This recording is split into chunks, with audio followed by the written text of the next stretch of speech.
అందరికీ నా నమస్కారాలండి.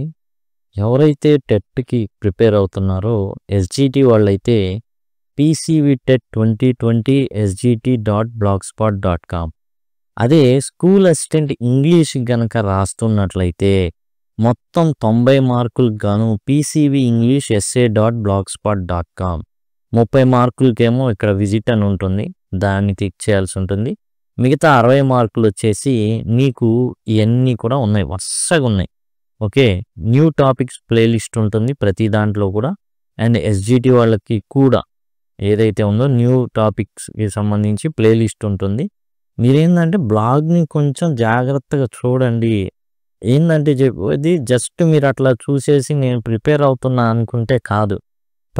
జస్ట్ పర్యవేక్షించాలి, అంతా చూడాలి. ఏముంది, ఏ బ్లాగ్, ఎక్కడ ఏమున్నాయి, ఏంటనేది చూడాలి. జస్ట్ సెర్చ్ చేయడం, రకరకాల ఛానల్స్ చూడడం, ఇవన్నీ చూస్తుంటే మనం సక్సెస్ అనేది అందుకోలేం. కాబట్టి ఆ విషయాన్ని గమనించండి. ఒక పుస్తకాన్ని 100 సార్లు చదివిన వాడు డిఎస్సి కొడతాడు. ఓకే, వేరే కాంపిటేటివ్ ఎగ్జామ్స్ తీసేయండి. వేరే కాంపిటేటివ్ ఎగ్జామ్స్ యొక్క ఇప్పుడు క్రికెట్ ఆడేటప్పుడు దాని రూల్స్ వేరు, కబడ్డీ ఆడేటప్పుడు దాని రూల్స్ వేరు. కబడ్డీ జస్ట్ కోర్టు ఉంటుంది. నేను క్రికెట్లు బంతి కొడితే అసలు కిలోమీటర్ దూరం పోయిద్ది, కబడ్డీ ఏముంది మహా అయితే నేను రన్నింగ్ తీసే అంత అంటే కుదరదు. కాబట్టి దేని రూల్స్ దానికి ఉంటాయి. కాబట్టి ఈ డిఎస్సి ఎగ్జామ్కి ఒకే దాన్ని 100 సార్లు టెక్స్ట్ బుక్ని 100 సార్లు చదివే వ్యక్తి సక్సెస్ అవుతాడు. అట్లానే చాలామంది చెప్తున్నారు ఏంటంటే, సార్ మీరు వీడియోలు పెట్టట్లేదు. వీడియోలు అన్నీ ఉన్నాయి, అలానే రోజు పెడుతున్నా, అయినా మీరు వీడియో పెట్టండి అంటే దానికి నాకు అర్థం కాలేదు ఎందుకు వాళ్ళు అలా ఫీల్ అవుతున్నారు. కాబట్టి school assistant PCV English essay.blogspot.com. ఆ తర్వాత ఎవరైతే school assistant other subjects, Telugu కావచ్చు, హిందీ కావచ్చు, ఇంగ్లీష్ కావచ్చు, మ్యాథ్స్ కావచ్చు, సైన్స్, సోషల్ అందరికీ కూడా ఈ బ్లాగ్ స్పాట్ అనమాట. గుర్తుపెట్టుకొని దీన్ని మీరు గూగుల్లో కనుక టైప్ చేస్తే మీకు సైట్ ఓపెన్ అవుతుంది. బుక్ మార్క్ చేసుకొని ఒకసారి ఓపెన్ అయిన తర్వాత ఏదో ఒకసారి చేసేసాం చూసేసాం, మళ్ళీ ఆ లింక్ ఇవ్వండి, ఈ లింక్ ఇవ్వండి అంటే టోటల్ మనకున్న టాపిక్స్ అవన్నీ చూసుకుంటే 200 ఉంటాయి సింపుల్గా. వాటి లింకులు ఇవ్వాలంటే కొంచెం కష్టమైన విషయం, దయచేసి గమనించండి. అది అన్నిటినీ మీకు ఒకే చోట ఉంచాను. అండ్ బ్లాగ్ లింక్స్ మీకు ఎప్పుడు కావాలంటే అప్పుడు మీకు ప్రొవైడ్ అయితే చేస్తున్నాను. ఈ వీడియోలో మనం వచ్చేసి కొత్తగా యాడ్ చేసినటువంటి ఆప్టేటివ్ సెంటెన్సెస్ గురించిన ప్రస్తావన అనేది మనం చూస్తున్నాం. ఈ ఆప్టేటివ్ సెంటెన్స్ అంటే ఏంటి? ఆప్టేటివ్ సెంటెన్సెస్ అంటే కోరిక కానీ, అంటే ఒక కోరిక ఉండడం, ఎవరినైనా ఆశీర్వదించడం, ప్రార్థించడం లేదా శాపం పెట్టడం, ఇవన్నీ కూడా ఆప్టేటివ్ సెంటెన్సెస్ కింద వస్తాయండి. ఇవి ఏంటంటే విష్ అంటారు, I wished, blessed, May God bless you అంటారు. అట్లానే ప్రార్థించడం, అవన్నీ చూద్దాం ఎగ్జాంపుల్స్. అండ్ శాపం పెడుతుంటారు, అదైపోవాలరా, ఇదైపోవాలరా, నచ్చకపోతే తిట్టేయడం అనమాట, శాపం పెట్టడం, తిట్లు, ఇలాంటి వాటిని ఆప్టేటివ్ సెంటెన్సెస్ అంటారు. కాబట్టి ఇది ఒకటి గుర్తుపెట్టుకోండి. గతంలో టచ్ చేసిన ఇది ఎక్కడిదో రాలేదు. 6th క్లాస్కి సంబంధించి 4th యూనిట్లో దీని ప్రస్తావన కల్పనా చావ్లా విద్యార్థులతో మాట్లాడుతూ కొన్ని సెంటెన్సెస్ వాడుతుంది. ఆ సెంటెన్స్ని ఉద్దేశంగా ఆప్టేటివ్ సెంటెన్స్ అనేది గతంలో ఏం చేశారు అంటే ఇచ్చారు, అదేదో అనుకున్నాం. కాకపోతే అదేంటంటే ఇదనమాట. జనరల్గా ఆప్టేటివ్ సెంటెన్స్ గుర్తుపట్టాలంటే అట్లా ఐడెంటిఫికేషన్. అవి ఆ సెంటెన్సెస్ మే అనే దాన్ని కలిగి ఉంటాయి. పాసిబిలిటీ ఉంది, ఇట్ మే రెయిన్, అది పాసిబిలిటీ. కానీ ఇక్కడ మే గాడ్ బ్లెస్ యూ, దేవుడు నిన్ను చల్లగా చూడుగాక, ఆశీర్వదించుగాక అంటే దట్ ఈస్ ఆప్టేటివ్ సెంటెన్స్.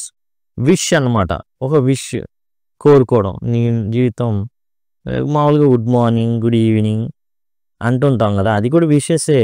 ఈ గుడ్ మార్నింగ్ అంటే ఏంటి, ఈరోజు పొద్దునంతా కూడా నువ్వు చల్లగా ఉండాలి నాయన, మంచి జరగాలి నీకు అనేసి అర్థం. ఆ విషయం తెలిస్తే ఎవడు గుడ్ మార్నింగ్ చెప్పకుండా నేనెందుకు కోరుకోవాలి పక్కన వాడిది అన్నట్టుగా ఉంటుంది వ్యవహారం. అది కూడా విషయం అనమాట. గుడ్ బాయ్ అన్న అది కూడా విషయే. గుడ్ బాయ్ అంటుంటారు, బాయ్ అంటుంటారు. ఏందనుకున్నారు గుడ్ బాయ్ అంటే? గాడ్ బీ విత్ యూ, నీ ప్రయాణంలో దేవుడు నీకు తోడుగా ఉండుగాక, అది విష్ అనమాట. Long live the king, long live the Kingdom అంటుంటారు. ఇది కూడా ఒకలాంటి ఆశీర్వాదం అనమాట. లెట్ అనేది కూడా కొన్ని సందర్భాల్లో ఆశీర్వాదంలో పార్ట్ అవుతుందన్నమాట. అయితే ఇవి ఎలా ఎండ్ అవుతాయి? ఈ ఆప్టేటివ్ సెంటెన్సెస్ అనేవి ఎలా ఎండ్ అవుతాయి అంటే ఆశ్చర్యార్థకం and as well as full స్టాప్తో ఎండ్ అవ్వడం అయితే జరుగుతుంది. ఈ సెంటెన్సెస్ మనం చూద్దాం. May God bless you, prayer, దేవుడు నిన్ను ఆశీర్వదించుగాక. Long live the republic, long live the king, రాజు నిరంతరము బ్రతుకునుగాక, ఎల్లకాలము లేకపోతే ఎక్కువ కాలం బ్రతుకుదా, దీర్ఘాయుష్తో నింపబడుగాక అనేసి. May you have a safe journey, ఇదేంటి, ఇది కూడా నువ్వు సురక్షితంగా ఉండాలి, దేవుడు నీకు తోడుగా ఉండాలని చెప్పేటటువంటి విషయం అన్నమాట. Wish you a very happy birthday, పుట్టినరోజు శుభాకాంక్షలు. ఓకే, ఇది కూడా గుడ్ మార్నింగ్ కూడా విష్ చేయనండి, అదేదో ఇది కాదు. May he soul in rest in peace, చనిపోయినప్పుడు ఆర్ఐపి అని రాస్తుంటారు, అంటే రెస్ట్ ఇన్ పీస్, అతని ఆత్మకు శాంతి కలుగునుగాక అనేసి అనమాట. అది కూడా ఆశీర్వాదమే. కాబట్టి ఇవి వస్తాయన్నమాట. May all your dreams come true, మీ కలలన్నీ నెరవేరునుగాక. Would that I were a bird, ఇది విష్ అనమాట, ఇంపాసిబుల్ విష్, నేను పక్షిని అయితే ఎంత బాగుండో అనుకోను. వుడ్ దట్ అనేది చాలా రేర్ కండిషన్, అది గుర్తుపెట్టుకోండి, ఇలాంటివి ఇస్తుంటాడు. Let there be light in his room, let there be అని చెప్తుంటారు. ఇది యాక్చువల్గా మనకు వచ్చేసి దేవుడు చెప్పేటటువంటి మాటలు అనమాట. అవి కూడా ఏంటంటే ఇట్స్ విష్, ఆయన విష్ అది. లెట్ దేర్ బి, అలా ఉండునుగాక, అలా అవునుగాక. లెట్ దేర్ బి లైట్ అనగానే కాంతి వచ్చేస్తుంది, మనం అంటే రాదుగా, కాకపోతే అది ఆయన విష్ కాబట్టి వచ్చింది. సో అవి కూడా rarest of rare cases. Let కూడా ఆప్టేటివ్ సెంటెన్స్లో ఇలా వాడతారనమాట. కాబట్టి would that I were a bird, let అనేవి కూడా ఉంటాయి. వాటితో పాటు మే అనేది, విష్ అనేది, లాంగ్ లివ్ ఇలాంటివి, లెట్, ఇవన్నీ కూడా ఏంటంటే మనం చూసాం. ఇవన్నీ ఆప్టేటివ్ సెంటెన్సెస్ అని మనం తెలుసుకోగలిగడానికి ఉపయోగపడేటటువంటి పదాలు, పదబంధాలు అంటే ఫ్రేజెస్ అన్నమాట. ఇప్పుడు మనం అసలు ఆప్టేటివ్ సెంటెన్సెస్ని ఎందుకు డిస్కస్ చేస్తున్నాము అంటే ఎస్జీ, ముఖ్యంగా స్కూల్ అసిస్టెంట్ అన్ని సబ్జెక్టులకి మొత్తం ఇది వచ్చేసి స్కూల్ అసిస్టెంట్ అన్ని సబ్జెక్టుల వాళ్ళకి ఏం చేశాడంటే direct, indirect speech, statements, questions, imperatives and exclamatory sentence అని ఇస్తూ ఆప్టేటివ్ సెంటెన్సెస్ అని ఇవ్వడం అయితే జరిగింది. ఆప్టేటివ్ సెంటెన్సెస్ అనేసి ఇచ్చారు. కాబట్టి ఈ ఆప్టేటివ్ సెంటెన్స్ని అందుకు మనం డిస్కస్ చేస్తున్నాం. ఓకే, ఎందుకు చేస్తున్నాం అంటే డైరెక్ట్, ఇండైరెక్ట్ స్పీచ్లో భాగంగా ఇవి అయితే అడగడం జరిగింది. అందుకు మనం ఈ ఆప్టేటివ్ సెంటెన్స్ని చూస్తున్నాం. తర్వాత స్కూల్ అసిస్టెంట్ ఇంగ్లీష్ మనం చూసింది ఇందాక. స్కూల్ అసిస్టెంట్కి సంబంధించి అన్ని పార్ట్స్, అన్ని సబ్జెక్ట్స్ ఉన్నాయి కదా, తెలుగు, మ్యాథ్స్, వాళ్ళందరికీ కూడా అదిగోండి ఈ విధంగా reported speech, direct speech, indirect speech, optative sentence. ఇది స్కూల్ అసిస్టెంట్ అదర్ సబ్జెక్ట్స్ వాళ్ళకి. ఇందాక స్కూల్ అసిస్టెంట్ ఇంగ్లీష్ చూసాం. ఇక సింపుల్గా ఎస్జిటి వాళ్ళకి ఏం చేశాడు అంటే ఆల్ అని ఇచ్చేశాడు. ఏం మాట్లాడకుండా ఆల్, మీకు ఏంటంటే అన్ని చోట్ల ఏ ఉంటే అవి, అదిగోండి ఏ ఉంటే అవి అనేసి చెప్పేశాడు. ఇది వచ్చేసి అదిగోండి, ఇది వచ్చేసి ఏంటంటే స్కూల్ ఎస్జిటి వాళ్ళకి, అదిగోండి ఎస్జిటి వాళ్ళకి ఏదైతే ఉందో వాళ్ళకి 24 మార్క్స్కి ఉంటుంది అండ్ 6 మార్క్స్ మెథడాలజీ ఉంటుంది కదా. వాళ్ళు ఏం చేశాడంటే for all types of sentences అన్నాడు. అంటే వాళ్ళు కూడా ఆల్ టైప్స్ ఆఫ్ సెంటెన్సెస్, 4 కాకుండా ఈ ఆప్టేటివ్ సెంటెన్స్ని కూడా ఖచ్చితంగా చూడాలి. ఇప్పుడు ఏంటంటే ఇండైరెక్ట్ స్పీచ్లో భాగంగా కదా, ఎలా రాయాలి, ఎలా మార్చాలి అంటే సపోజ్ అసలు ముందు రిపోర్టింగ్ వెర్బ్ ఎలా రాయాలో నేర్చుకోవాలి. సబ్జెక్ట్ ఏముంది, సబ్జెక్ట్ యాజ్ ఇట్ ఈజ్గా అదే రావడం అయితే జరుగుతుంది, సబ్జెక్ట్ అదే వస్తుంది, కానీ రిపోర్టింగ్ వెర్బ్ అనేది ముందు. కాబట్టి ఆశీర్వాదం లేదా కోరిక అనుకోండి, విష్డ్ అనేటటువంటి రిపోర్టింగ్ వెర్బ్ వస్తుంది. ఆ తర్వాత ప్రేయర్ టు గాడ్ అయితే ప్రేయర్డ్ అని వస్తుంది, శాపం అయితే కర్స్డ్ అని మనం రాయాల్సి ఉంటుంది. ఎలా రాస్తాం ఏంటనేది ఇంకా డీటెయిల్‌గా మనం ఫర్దర్‌గా చూస్తాం. ఈ రిపోర్టింగ్ వెర్బ్ తర్వాతే కంజంక్షన్ వస్తుంది. దట్ అనేది వాడతాం. దట్ వాడతాం. ఓకే. జనరల్‌గా మనం ఇంపరేటివ్ సెంటెన్సెస్‌కి దట్ వాడం. కానీ ఇక్కడ ఈ ఏ అయితే ఆప్టేటివ్ సెంటెన్సెస్ ఉన్నాయో వీటికి మనం ఏం చేస్తాము అంటే కంజంక్షన్ దట్ అనేది వాడతాం. ఈ ఆప్టేటివ్ ఏదైతే ఉందో సెంటెన్స్‌లో 3 అంటారు. ఈ మే వీటిని ఎలా మారుతారంటే మే ముఖ్యంగా ఎక్కువగా వాడేది కాబట్టి మే మైట్‌గా మారుతుంది. తర్వాత ఆప్టేటివ్ సెంటెన్స్ ఏదైతే ఉందో అది మామూలు అసర్టివ్ సెంటెన్స్‌గా మారిపోతుంది. ఎట్లా అంటే మామూలుగా సబ్జెక్ట్ ప్లస్ మైట్ ప్లస్ వి1 అని సాధారణ వాక్యంగా మార్చేస్తాం. ఓకే. అప్పుడు దాకా ఏంటి ప్రాబ్లమ్ సబ్జెక్ట్ ఉంది. May you live long, May God bless you అంటాం. ఆ ఫస్ట్ ఏంటి ఎవరు బ్లెస్ చేస్తున్నారు? అవసరంలో బ్లెస్ చేసేవాడేగా మాట్లాడేది. కాబట్టి అది ఏ ఫార్మాట్‌లో ఉంటుంది? ఆశ్చర్యార్థకంతో ఉంటుంది. లేదా ఫుల్ స్టాప్‌తో ఉంటుంది. కానీ మనం ఎప్పుడైతే ఇండైరెక్ట్ సెంటెన్స్ మారుస్తామో అది ఏమవుతుంది అంటే అది అసర్టివ్ సెంటెన్స్ అంటే డిక్లరేటివ్ సెంటెన్స్ అని ఏదైతే ఫుల్ స్టాప్‌తో ఎండ్ అవుతుందో దానిగా మారిపోతుంది. Direct speech, indirect speech. మనం డైరెక్ట్ స్పీచ్‌ని ప్రత్యక్ష కథనం అంటాం.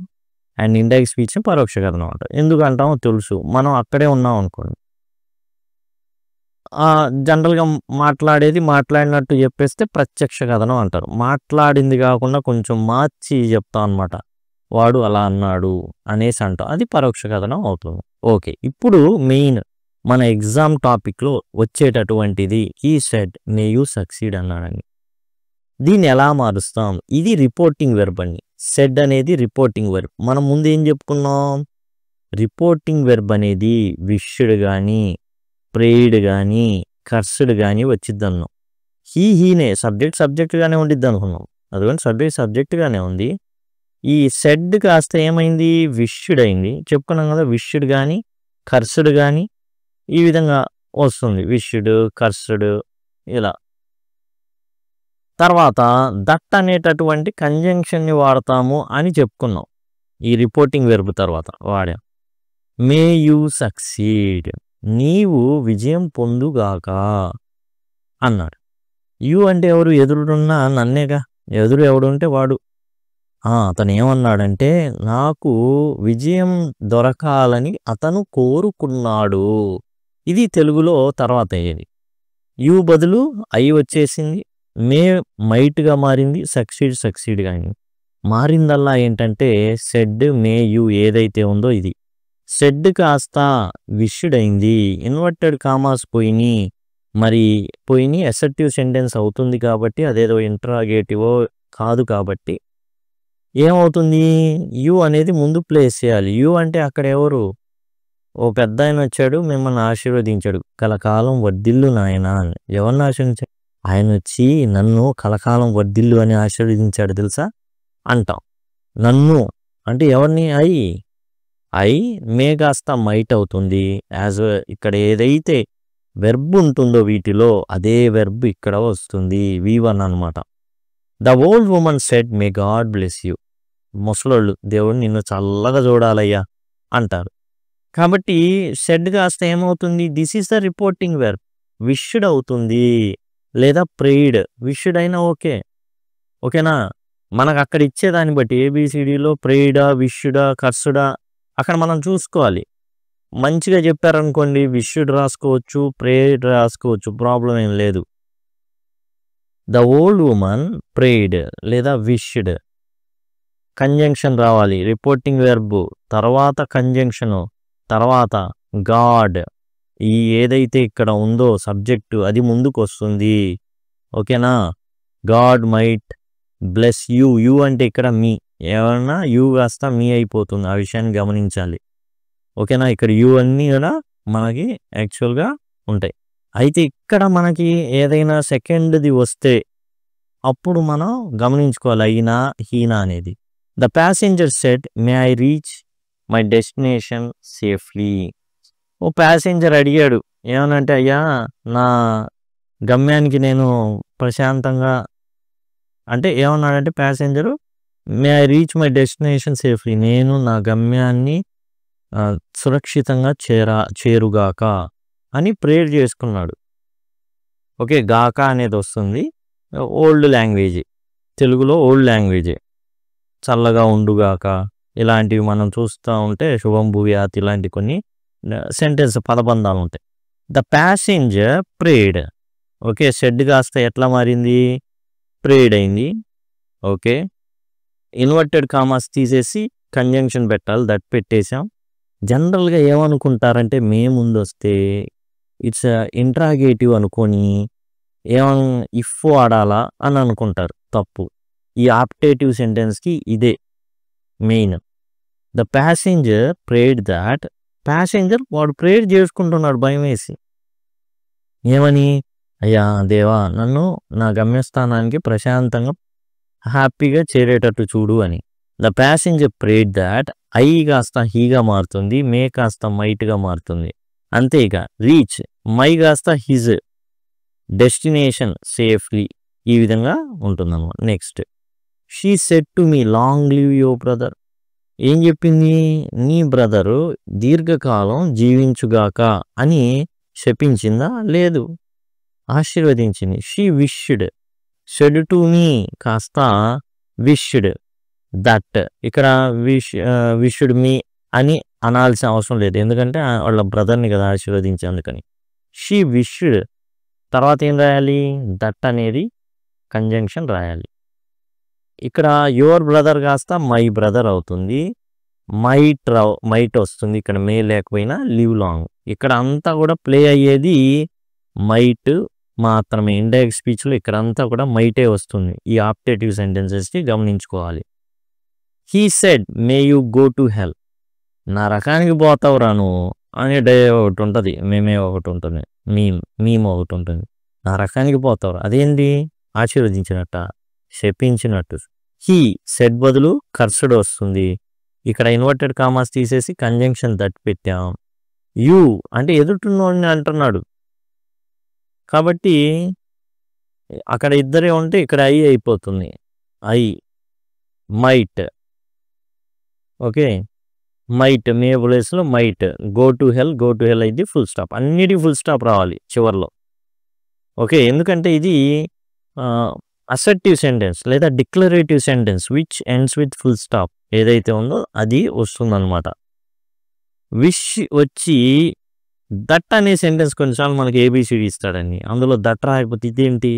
రిపోర్టింగ్ వెర్బ్ విష్డో ప్రేడో మరి కర్సుడో వచ్చింది కదా, తర్వాత దట్ అనేది వస్తుందని చెప్పారు కదా, మరి ఇక్కడ ఏంది రాలేదు, కాబట్టి ఇది తప్పు, ఎర్రర్, కామన్ ఎర్రర్ అని అనుకోకుండా కొన్ని సందర్భాల్లో అనుకోవాలి. ఎందుకంటే ఇక్కడ దట్ అనేది కొన్నిసార్లు విస్మరిస్తారు. ఎలాంటి వాటికి అంటే good morning, good afternoon, good evening, happy Diwali ఇలాంటి వాటికి అన్నమాట. ఎందుకంటే చెప్తాను, హ్యాపీ బర్త్డే, గుడ్ మార్నింగ్ ఇలాంటి వాటికి దట్ అనేది విస్మరిస్తా. He said to me good morning, simple he wish me good morning అంతే. మొత్తం కథ అంతా అవసరం. He wish me, okay, I might have a good morning అని రావాలి. He wished me that I have a good morning and I might have a good morning అని రావాలి. అంత అవసరంలా. He wished me good morning. She wished happy Diwali. She wished a happy Diwali. ఎవరిని? Them, అందరికి చెప్పింది. తర్వాత the host said good night. The host wished good night అంతే. The host wished good night. లేదు ఎవరికి చెప్పాడు అన్న సందర్భంలో దెమ్, వాళ్ళకి చెప్పాడు. The host wished them good night. Okay. She wished them happy Diwali. ఇక్కడ దట్లు లేవు.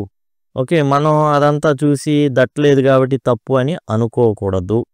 కాబట్టి ఆ విషయాన్ని గమనించండి. వేటికి ఇలా దట్ని విస్మరించేది? ఈ పొద్దున మనం చెప్పుకునే గుడ్ మార్నింగ్లు, గుడ్ ఆఫ్టర్నూన్లు, గుడ్ నైట్లు, గుడ్ ఈవినింగ్లు, అలానే happy Dasara, happy Diwali, happy Christmas ఇలాంటి వాటికి మనం ఏంటంటే దట్ని విస్మరిస్తాం, అంటే రాయం. కాబట్టి ఇదండి టోటల్గా ఆప్టేటివ్ సెంటెన్స్ ఇండైరెక్ట్ స్పీచ్లో. ఇంతకుముందు ఏంటంటే వీటిని చాలా ఇబ్బంది పడేవాళ్ళం, జనరల్గా ఇవి మార్చేటప్పుడు చాలా ఇబ్బంది పడేవాళ్ళం. దాన్ని కనుక్కోవడంలో అంటే ఇది ఇంపరేటివ్ సెంటెన్సా అనిపించేది. ఎందుకంటే సబ్జెక్ట్ అనేది లోపించేది. సబ్జెక్ట్ ఉండేది కాదు, మే ఉండేది. కాబట్టి ఇది ప్రేయర్ చేసేది, విష్ చేసేది కాబట్టి ఇది ఇట్లా రావాలి. మైట్ అనే దాంతో రావాలి. రిపోర్టింగ్ వెర్బు విష్డ్ లేకపోతే ప్రేయిడ్, కర్సుడ్ అని రావాలి. మే కాస్త మైట్ మారుతుంది. లాంగ్ లీవ్ అన్నా కానీ మైట్ అనేది వస్తుంది. సబ్జెక్ట్ ఈ విధంగా ఉంటుంది అని చెప్పాను. ఇప్పుడు ఆప్టేటివ్ సెంటెన్స్ దాంట్లో పెట్టేశారు దీన్ని. కాబట్టి దీనికి ఏంటంటే మే వస్తుంది. ఇంకా ఏమేమి వస్తాయి ఈజీగా ఐడెంటిఫై చేయాలంటే మే, విష్, లాంగ్ లీవ్, లెట్, ఇలాంటి లెట్ దేర్ బి లైట్ ఇట్లాంటివి వస్తూ ఉంటాయి. కాబట్టి మనం అవి వచ్చినప్పుడు మే కానీ, విష్ కానీ, లాంగ్ లీవ్ కానీ, లెట్ కానీ ఈ విధంగా వచ్చినప్పుడు మనం చేయాల్సింది ఏంటంటే మనం ఐడెంటిఫై చేయాలి. దాన్ని ఆప్టేటివ్ సెంటెన్స్ 2 రకాలుగా ఇస్తాడు. ఇచ్చేసి may you live long, what kind of sentence is this అని అడుగుతాడు. కింద ఇంపరేటివ్ సెంటెన్స్ ఇస్తాడు ఖచ్చితంగా. ఇంకా మిగతా సెంటెన్స్ ఇచ్చి మనకు టైప్స్ ఆఫ్ సెంటెన్సెస్ 4 ఫుల్ స్టాప్తో ఎండ్ అయ్యేటటువంటి అసర్టివ్, ఇంపరేటివ్ సబ్జెక్ట్ ఉండదు, ఇంట్రాగేటివ్, ఎక్స్క్లమేటివ్. ఇప్పుడు వచ్చింది ఆప్టేటివ్. కాబట్టి ఆ విషయాన్ని గమనించండి. ఇండైరెక్ట్ స్పీచ్లో ఓ ప్రశ్నగా కూడా దీన్ని అయితే ఇవ్వచ్చు. ఆ విషయాన్ని గమనించండి. టోటల్ అన్నీ అండి ప్రతిదీ కూడా మీకు బ్లాగ్లో పొందుపరచబడి ఉన్నాయి. ఎస్జిటి వాళ్ళకి PCV TET 2020 sgt.blogspot.com. Okay, school assistant వాళ్ళకి పీసీవీ ఇంగ్లీష్ essay.blogspot.com. అట్లానే ఎస్ఏ అదర్ సబ్జెక్ట్స్ ఏవైతే ఉన్నాయో లేదా all subjects, okay, PCV English SAOS అంటే స్కూల్ అసిస్టెంట్ అదర్ సబ్జెక్ట్స్ అన్నీ మొత్తం తెలుగు, హిందీ, ఇంగ్లీష్ కూడా మ్యాథ్స్, సైన్స్, సోషల్ అన్నీ కూడా ఇందులో ఉంటాయి. కేవలం 30 మార్కులకి ఎవరైతే స్కూల్ అసిస్టెంట్ రాస్తారో వాళ్ళకి సంబంధించినటువంటి అన్నీ ఆల్రెడీ చెప్పేసి మీరు టెట్ కొత్త అయితే మీకు ఇక్కడ టోటల్ ప్లేలిస్ట్లో ఉన్నాయి. 6th, 7th, 8th, 9th, 10th ప్రతిదీ అందుబాటులో ఉంది. మీరు చదవాల్సింది టెక్స్ట్ బుక్. ఓకే, మీరు రెన్నెన్ మార్టిన్ చదివినా ఖచ్చితంగా చెప్పగలను, మీరు దాన్ని పిండి చేసినా కానీ స్కోర్ చేయడం కష్టమైపోద్ది. సింపుల్గా టెక్స్ట్ బుక్ ఒకటికి 10 సార్లు 100 సార్లు చదివినోడు కొట్టేస్తాడు. ఎక్కువ మార్కులు వస్తాయి వాడికి రెన్నెన్ మార్టిన్ చదివిన వాడికన్నా కూడా. కాబట్టి ఆ విషయాన్ని గమనించండి. ఒకసారి చదివేసి నేను చదివాను కానీ మార్కులు రాలేదు అంటే అది మనం ఏం చెప్పలేం ఇంకా ఆ విషయానికి. సో దయచేసి గమనించండి. Thanks lot.